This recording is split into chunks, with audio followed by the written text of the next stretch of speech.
Welcome back, guys, to the Bootleg Studios of Rant Social.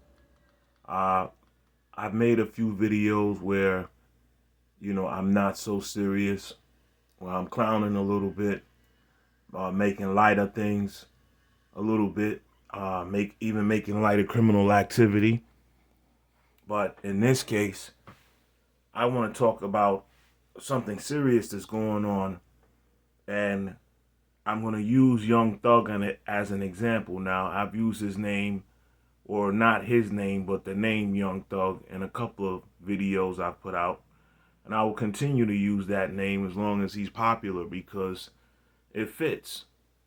And the idea that he took on this moniker, Young Thug, and actually lived out that name and in the streets for real, not just rapping on records about gang banging and killing and conspiracy and all of these things, but actually having tons of evidence showing that he's carried out these things in the streets for real. And of course, Young Thug is the latest rapper who has real street activities. You know, right now he has a major case against him. But what I want to highlight in this video is that these record labels and the music industry is one of the few industries in this country where you have entertainers being put on a stage and there's no accountability in the industry that produces it. In the NFL, they have private investigators. In the NBA and Major League Baseball, before they sign these guys to these big money contracts, they investigate their background. They want to know everything from including, who's the uncle in their life to, questioning certain teachers they had, counselors. They want to, because they don't want a product where you have a whole bunch of criminals in their ranks and it comes back to bite the organization in the ass and cost them sponsorships and merchandising and all of these kind of things. Well, you also have some of that in boxing and in MMA. There's control factors there, drug testing, medical examinations, so on and so forth. Now that boxing and fight game is not as controlled and regulated as the major sports, soccer, American football, uh, basketball, and baseball. But now you have the music industry where you have their artists or their product running amok and they benefit financially from it, but they're not being held accountable. Now, these record labels that house these criminal organizations disguised as artists and MCs and rappers and singers, a lot of these record labels and record companies know full well the criminal activity that's going on with their artists, allegedly. They know this, but they continue to sign these street artists that have these gang ties and these street ties to illegal activity because right now they're profitable. People like sex and violence in this country. It sells everything, right? So what do the rappers sell? Sex and violence.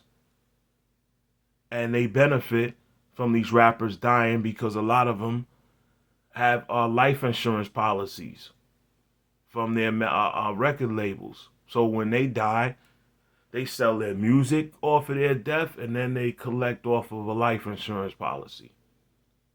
And if the artist is really dumb, they'll have their publishing it and everything else and will continue to profit off of their music long after they're dead. And the family will hardly receive any money. This is an industry that's not regulated. But I'm gonna let you hear the latest story about rapper Young Thug. We learned that rapper Young Thug is facing more trouble tonight in the last 90 minutes. The guy hands on a new indictment against the artist who's already facing a number of charges along with 27 other defendants. Channel 2 investigative reporter Mark Winnie with us live tonight on this. So Mark, you've been looking into these new allegations. Yeah, we got the indictment late this afternoon. Frankly, it's so long we haven't been able to read all of it, but have been talking to attorneys from both sides. Got off the phone with one of them. You know it's hot out there and humid. Look at this reporter. he looks like a hustler himself. The little gold chain and his shirt all unfastened. He might as well take that jacket off. Seconds ago, so we've learned a good bit about what's new, including allegations about a machine gun. The Fulton County District Attorney's Office says a new indictment brings new charges against famous hip-hop artist Jeffrey Williams, who performs as Young Thug, and that they add to the prosecution's contention he performed for years as the leader of a criminal street gang. We've got the new indictment, and one of the charges involves a machine gun. In May, his attorney Brian Steele told us, I'll tell you the response to any allegation is Mr. Williams committed no crime whatsoever, and we will fight to my last drop of blood to clear him. And early... Wow, he's good. He said that with a straight face. His eyes didn't blink. His eyes didn't dart in a different direction or nothing. He's highly skilled. Earlier indictment in May charged Young Thug and more than 24 others with conspiracy to violate the Racketeer Influence and Corrupt Organizations Act. Young Thug was also charged with participation in criminal street gang activity. Fulton County District Attorney Fonnie Willis's office says the new indictment includes all 28 defendants from the May indictment and still focuses on YSL, an organization allegedly founded by Young Thug and 2 others. YSL is an acronym for Young Slime Life, and it is a hybrid gang that operates here in Atlanta, and it's an affiliate of the Blood Gang. The DA's office says the new charges are against Young Thug and 4 other defendants and arose from arrests in the case March 17th and May 9th, and that many of the new charges against Young Thug and 2 of the... What I really don't understand about some of these people is, what's the point of attaining riches if you still gonna roll around in the dirt, roll around in the mud?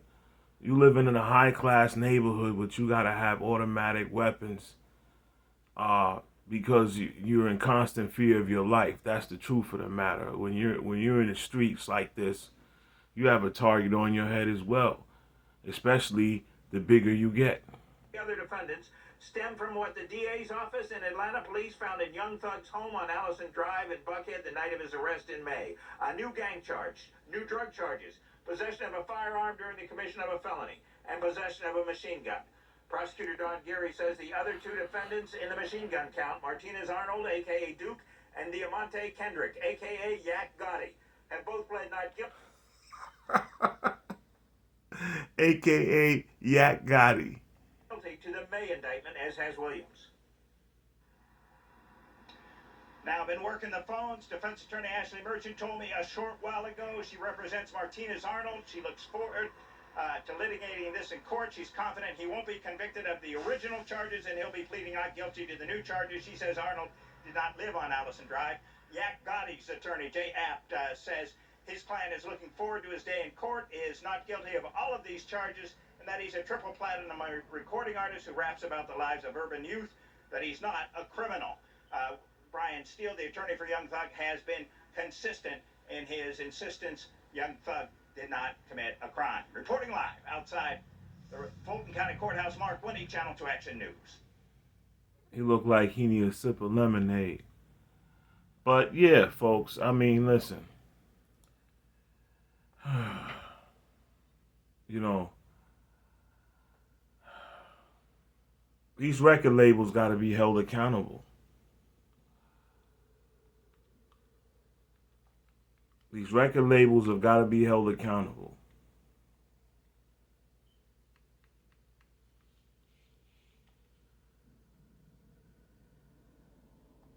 Tonight, more charges against the rapper Young Thug, whose real name is Jeffrey Williams. The Fulton County DA says that these new charges are in addition to the RICO charges filed against the rapper back in May. 11 Alive's Karis Belger spoke with a local attorney about what this means for the prosecution and the rapper. I spoke with local attorney Daryl Cohen about this. He said a re-indictment is not unheard of in a case where the person charged is so well known. Rapper Young Thug, legal name Jeffrey Williams, is facing 6 new charges connected to a search of his Buckhead home in May. According to court documents, the case was re-indicted on August 5th. Attorney Daryl Cohen says this strengthens the district attorney's case. The DA's office basically throws away the old indictment, the official charges. They add these new charges and take what they had before.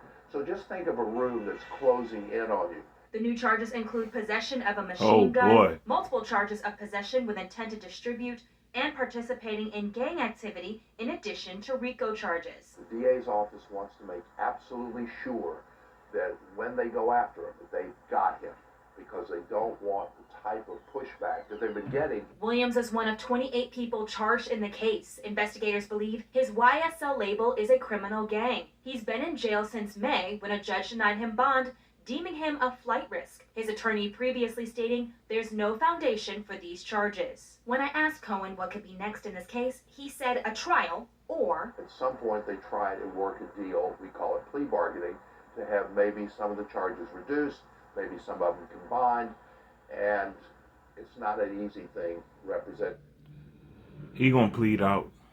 Because he's so high profile, and the charges, and I know Fonnie Willis fairly well, I know her office. I did reach out to Young Thug's attorneys for comment. As of 3:30 p.m., I have not received a response. Oh boy. Call, thank you so much, Mr. Corey Jackson. What's Mr. Jackson going to testify to? Your Honor, he is a young man. How many witnesses do you have, Mr. Steele?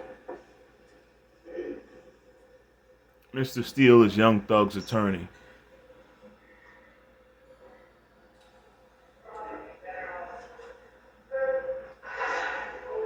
Six, Your Honor. Okay, and what's the next witness going to testify to? Your Honor, he's a young man. He's just turned 15 years of age. He met Mr. Williams when he was 8 years of age. He was selling CDs in the perimeter mall. So why say these record labels should be held accountable if they consider YSL a criminal organization? Well, the record labels that did business with YSL, shouldn't they be held legally liable for doing business with a criminal organization? Mr. Williams, he was in poverty. He's from Jackson, Mississippi. His family's here as well in your courtroom. Mr. Williams explained to him that... Hang tight. Mr. Steele, if it is your goal to establish that Mr. Williams has significant ties in the community, I believe that you've established that to the court's satisfaction. Not that I don't want to hear your witnesses, but it's cumulative at this point in time. I mean, if that's the purpose of these next witnesses, unless they go to some other bond factor, you know, Basically, the judge is telling him, you've piled on enough of your bullshit. We know exactly what he's been doing in the streets, and just because he helped a couple of people, you know, we get it. We get it. But it's not going to help you anymore, so don't bring any more members of the community crying out that how much Young Thug saved them and helped them. They don't want to hear it anymore. I'm kind of really at this point in time, not really interested in hearing from him at this point. Well, he goes more to a different factor, Your Honor. And what is that? Danger to the community, which is what I thought the state is arguing. Okay, all right. If he's going to danger the community, all right. Come on up, young man. Please approach the witness stand. Once you get there, if you'd be so kind and turn face Deputy Talton to be sworn as a witness. Hold stand for you. Okay, go ahead. Raise your right hand.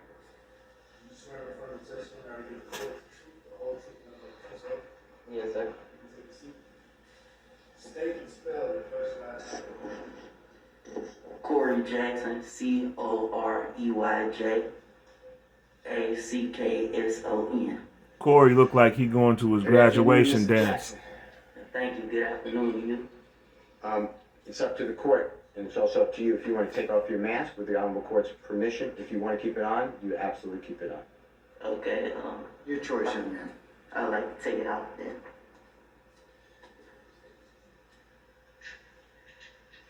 Mr. Jackson, introduce yourself to the court. Tell the court what you do. Well, I'm Corey Jackson. I'm a recording artist, motivational speaker, and actor. And are you in school? Yes, sir. What grade are you in? I'm in the 11th as of right now. And you're 15 in the 11th grade?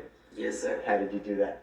Well, I'm homeschooled and I stay up on my studies and I work on that. Do you remember meeting a gentleman named Mr. Jeffrey Williams? Most definitely, yes, sir. Do you see him on this Honorable Court's Zoom screen? Yes, sir. And how did you meet Mr. Williams? Well, the first time I ever met him was in the mall. It was in the Cumberland Mall. I was probably 8 or 9 at the time. I had first met him with my music and I approached him and I didn't know who he was. But later on that day, after I had met him, I found out who he was as far as an artist, and I found out more about him. And then when I really met him and we made the connection, made the bond, was later on when I was like 10 or 11 years old at the time. And were you in, I know it's a personal, but were you in poverty at that time, if you know what I'm talking about? Yes, sir, I understand what you mean. And where were you living at that time? Well, I'm from Jackson, Mississippi originally, so down there it's called Cromwell Street, Shady Oaks, Christian Brotherhood. And is your father in the courtroom? Yes, sir. And other family members? Yes, sir. Okay. Tell this Honorable Court if Mr. Williams ever took you to where he was raised on Cleveland Avenue. Yes, sir, he has. And tell the court what you learned from that and what the purpose was. Well, at the time, he took me there because I always expressed to him how at me being at such a young age and being able to achieve what I have and have the knowledge that I do have, that's why I started motivational speaking, because I want to inspire the youth and show them that anything is possible. Because you can look at somebody while they're old and you say, oh, that's good, they doing it, but now you have an example that's your age and close to your age that's showing you that it's possible. And Mr. Williams, he took me to where he was from. And he showed me where he came from. He showed me the property that he lived in. And he told me, he told me the saying, each one teach one, which is something that he lives by. He has also helped instill in me that I live by now, each one teach one. And he told me whatever knowledge you have to be able to spread it, because this is who you are trying to inspire and show them that they can become successful. So that is what he took me there for, and to show me how he was able to achieve what he has and where he comes from. And what I have to do if I want to motivate more young people like me. And tell this Honorable Court whether you have gone across our country talking to other students, people your age and younger at schools. Yes, sir, I have. I've did different things like different school tours and doing motivational speeches for different organizations like the Boys and Girls Club and different things of that nature, and different youth centers, detention centers, of course, schools. Yes, sir, I have. And has Mr. Williams put upon you the duty that you have to always be positive and try to get other people not to do crime? Yes, sir, yeah. You know, the great Shannon Sharp says two things can be true at the same time. You know, Young Thug could be the boss of a criminal organization ordering murders and hits in the streets, and he could also be a good big brother to some young people and be a positive influence to some young people he comes across. Both things can be true. And he has always motivated me in that goal and that mission. He's always showed me that path and always deterred me from anything that could be negative or affect me in a negative way. He always deterred me from that and showed me the right way and showed me a positive way to do anything I have going on. Has Mr. Williams taken you on tour with him, with your family's permission, taking your family? Yes, sir, he has. And if you can remember, what are some of the places that you went with Mr. Williams? Atlanta, Georgia, Los Angeles, California, St. Louis, Chicago, New York. I've been to New Orleans with them before. many different places, Tampa, and some more places. It's been a lot. Houston, Texas? Houston, Texas, Dallas, Texas. Okay. And have you been on stage with Mr. Williams and talking to people about all positive, motivating in a positive direction? Well, yes, sir. I have been on stage with them, and we have also made motivational videos with motivational messages. And when you go to schools, is that with Mr. Williams' request? Yes, sir. And what do you tell the other children when you're there? Well, first I speak on my 5 keys to success, which are hard work, determination, dedication, motivation, and ambition. And I show them how you can utilize, if you are utilizing these 5 keys to success, how you yourself can become successful. And that is also what he helps and he sponsors me with. And when I go through the schools, I also speak on things that aren't at this stage in life taught, because while you're in school, you're going off of your report card. But when you get out of school, you're going to go off your credit report. And that's why I also teach and speak on financial literacy. Mr. Jackson, do you ever have conversations with Mr. Williams about your, the way you are outlooked, and it has to be positive, as opposed to some people look at him with the name, quote, young thug? Does he ever explain to you that not to do that? Well, actually, we have had conversations, and he has been very vocal about not liking the image that is associated with the name Young Thug, because whenever you picture that, you assume, he's a thug. And that's why we have talked, he has discussed with me how he would like to reevaluate and reshape his image into his name, Jeffrey, and how he would like to go forth with that being his. This young man is highly skilled and trained. Look at, he's trying hard to convince the judge that Young Thug is really a humanitarian. They got it all wrong.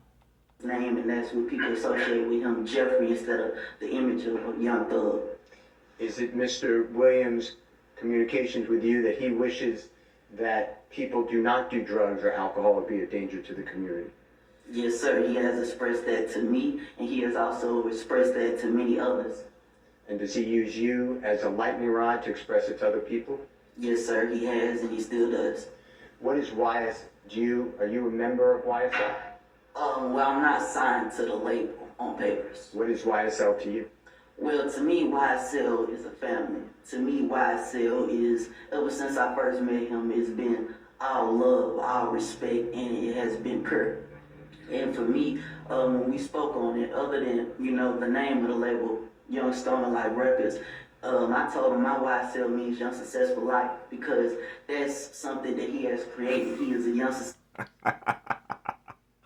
Oh boy, this is gonna be a young politician here in the making. Okay, young brother. Okay, even the judge had to put on his glasses. He's about done with this young man now. Successful man himself, but also he is helping more young men and young women have successful lives, such as myself, for example. And that's why my YSL stands for Young Successful Lives, because that is what he has done, and that is what he is now creating and showing and putting into the community. Sir, has Mr. Williams' tutoring and guidance to you taken you out of poverty and your family? Yes, sir, it has. Has Mr. Williams ever asked you for a nickel? Young Thug. No, sir, he has never asked for no profit or proceeds from anything that he has helped contribute with. Never. Your Honor, with the court's permission, Ms. Edwards has a very short video that relates to Mr. Jackson. Okay, he's testified here, so it's kind of like, It'll explain background. I don't see the dangerousness in this, Mr. Steele. He certainly buttresses again what I have indicated earlier, which is he has significant ties. He's helped a number of people in the community. But I don't see the danger of the community that you promised me from the testimony. It's the opposite. I think that my promise is good. Mr. Jackson is saying that the entirety of Mr. Williams' desires is that people do not commit crime, do drugs, do violence, and to stay in school. That pinpoints the whole in your community is risk of crime, risk of committing crime. He's doing the exact. I don't think that was the message that Young Thug was selling. I met Mr. Williams through, along with Mr. Jackson, diametrically opposed. Okay, all right. All right, but this video you want to show me, how long is it? 2 minutes. And what's it going to show me? It'll show you Mr. Jackson on The Ellen Show. It'll show him on CNN. It'll show him interacting with Mr. Williams, interacting at schools, just to give you an idea of how this message is all across the country. I think he's testified to that more than significantly. I mean, I'll accept the video as proof of that, further proof of that particular issue, but I think Mr. Jackson here has well articulated that issue. Okay.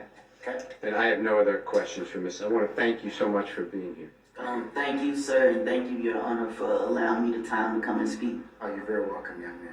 Any questions, Mr. Geary? No, sir. All right, young man, you can step down and seat in the gallery if you like. So, there you have it. Adams? There's more courtroom footage here, but I'll spare you some of this. But I just want to reiterate again, why aren't these record labels being held accountable for some of these so-called criminal organizations in hip-hop? Because YSL isn't the only one. All right? And there's record label ties to all of them. Okay, this is how they get their music played on the radio. They can't get their music played on the radio without record label ties. Okay? And even some of these radio stations and communication companies should be held accountable for playing all of this gangster music that has shaped a culture of people that just look all around you. Look at all the news. All you see is criminal activity, right? In the name of hip hop. And that's not the way hip hop started. That's not how hip hop was originally formed. That was not the energy of hip hop at the origin. But they've taken the control of it and turned it into just an industry that promotes brands, mostly foreign. Lamborghini, Murcielago, this, Gucci, this, Fendi, that. Right? Jordan, Nike, the diamond and gold industry. And they also promote the gun industry. So hip-hop is used, and the sex and porn industry. Hip-hop is used to promote all of this. And none of the controllers are being held accountable. I don't know. What do you guys think? This has been Rand Social. Peace.